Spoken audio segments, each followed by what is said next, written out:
decided to not only give my wrap-up of the book Tubathon, but also the wrap-up of the next 5 books that I read, books 35 through 40. So I thought since they're going to be exactly the same 5 books that I would kill 2 review videos in one.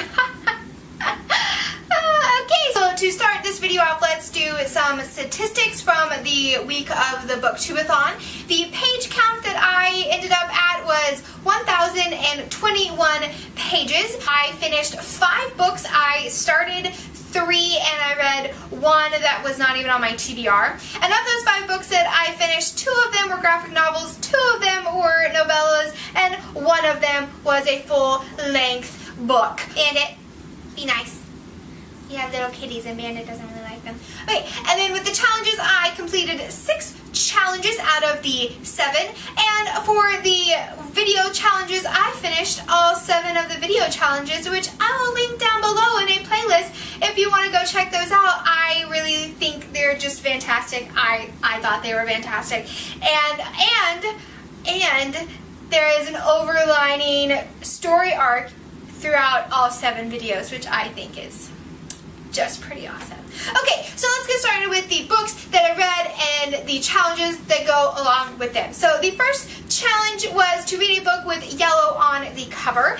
And for that challenge, I read Lumberjanes Volume 2. See, she has yellow hair right there and their skin is a yellowish tone. So how I liked this book, I gave this a 3 out of 5 stars. I enjoyed it, but I definitely didn't enjoy it as much as the first volume. I thought that the storyline of where the crazy stuff was coming from, I thought was interesting, but it kind of just fell flat of how it just ended. Like the conclusion to it just kind of fell flat. So that is Lumberjanes Volume 2 and the book with yellow on the cover. Moving on to the second challenge, and that was to read a book only after sunset. Only when the sun goes down can you pick this book up. And I started that challenge with Cuckoo's Calling by Robert Galbraith. And I got 83 pages into this book, and I just found it really boring.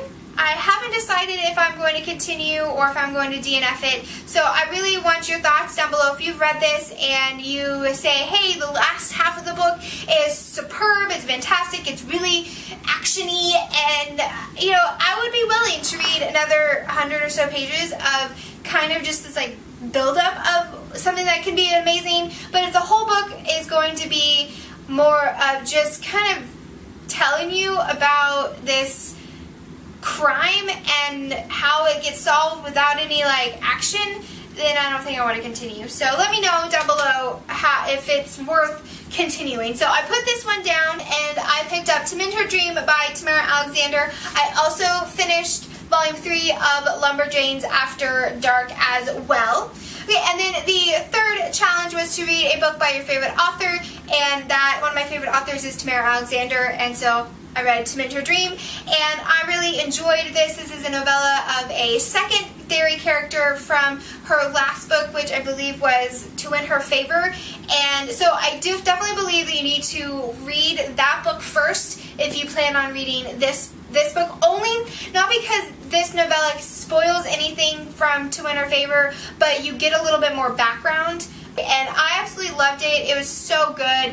Tamara Alexander does an amazing job of character development, of story, of plot, and just the fact that she got so much in the story in 85 pages is just phenomenal. Yes, she did have a little bit of background character development in the previous book, but you do get a lot more of Savannah in this book, and it's just absolutely beautiful, and I just love the story. I would have liked like 2 chapters before the final chapter to give a little bit more of like just to flesh out the ending a little bit more, but other than that, I thought the story was phenomenal. If you like romance, if you like historical fiction, I definitely think you should pick up Tamara Alexander. She is absolutely fantastic. Yes, she is a Christian fiction author, but the way she weaves like Christianity in her book, it's more of just like a personality part of the characters and not something that is like so prevalent in the story. So even if you don't believe in Christianity, I think you'd still enjoy Tamara Alexander if you like historical fiction and like romance stories, because she's just phenomenal. So definitely recommend Tamara Alexander, and definitely recommend To Mint Her Dream. Moving on to the next challenge, which was to read a book that you discovered through BookTube, and the book that was on my list was the Lux series, the first book being Obsidian by Jennifer L. Armentrout, and I did start this book on the 7th day, but since I didn't finish it, I am not counting it as finishing that challenge, but I did finish Volume 3 of Lumberjanes, and even though I didn't technically find Volume 3 Lumberjanes through BookTube, I did discover the Lumberjanes graphic novel through BookTube, so I'm counting it. And for Volume 3, I absolutely hated it. I did a rating system for each chapter because I really liked the first one. I gave the first one a 4 out of 5 stars. I sort of liked the last one. I gave it a 3 out of 5 stars. The middle two I gave 2 out of 5 stars. I just didn't like the way that the story was going, and I thought the relationship that they brought into it, I thought it was unnecessary, and it just felt like they were putting it in there for agenda. And I will be continuing on with this series, and they changed artists, and I hate the art. So the art is terrible, storyline is terrible, and I really don't like this series anymore. So, okay, so moving on to the next challenge, and that was to read a book that was older than you, and I combined it with read the book and watch the movie adaptation. And originally that was Emma, and I got 10 pages into Emma, and I realized I was not going to be able to finish this book in the BookTubeathon, so I picked up The Princess Bride by William Goldman. I absolutely loved this book. I gave it a 5 out of 5 stars. Technically a 4.99 because I wasn't fully satisfied with the very ending of the book. I absolutely loved it. So if you don't know what The Princess Bride, it follows Buttercup and Wesley and their true love, and it goes into these adventures, and there's pirates, and there's sword fighting, and there's revenge, and there's crazy stuff that happens, and oh my goodness, it's so good. It is so good. It is like the ultimate adventure story. Absolutely love it. So if you have not read The Princess Bride, I think you need to read it. This should be your next book if you have not read it. It is so fantastic. And then I watched The Princess Bride, the movie, and oh my goodness, I absolutely loved this movie. I had watched it before, and somewhere in my mind, because I had watched it at the same time as Monty Python and Search for the Holy Grail, and I hated that movie, for some reason I was thinking that they were the same, and I was just expecting to really hate the movie. I absolutely loved the movie. It was so good.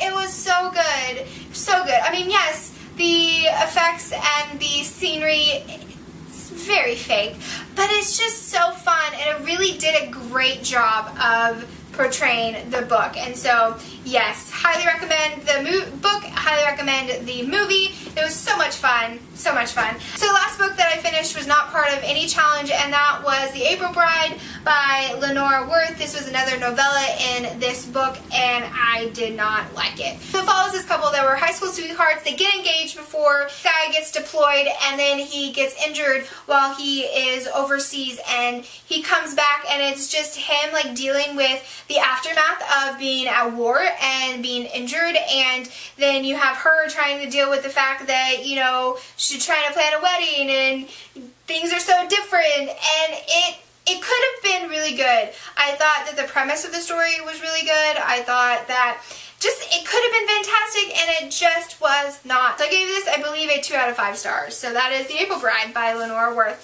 Okay, so that finishes the BookTubeathon and the books 35 through 40 that I completed. So guys, let me know down below if you've read any of these books. Again, if you read Cuckoo's Calling, and if it's worth pushing through, let me know. And I hope you guys are having a great reading month, and I will see you guys on the flip side. Bye! I had to show you guys this. There's Bandit. You guys all know Bandit. And then the other kitty is Spot. And this is just so cute. Because Bandit, he's not been filling the little kitties. And so the fact that he's letting this kitty sleep on him is so cute.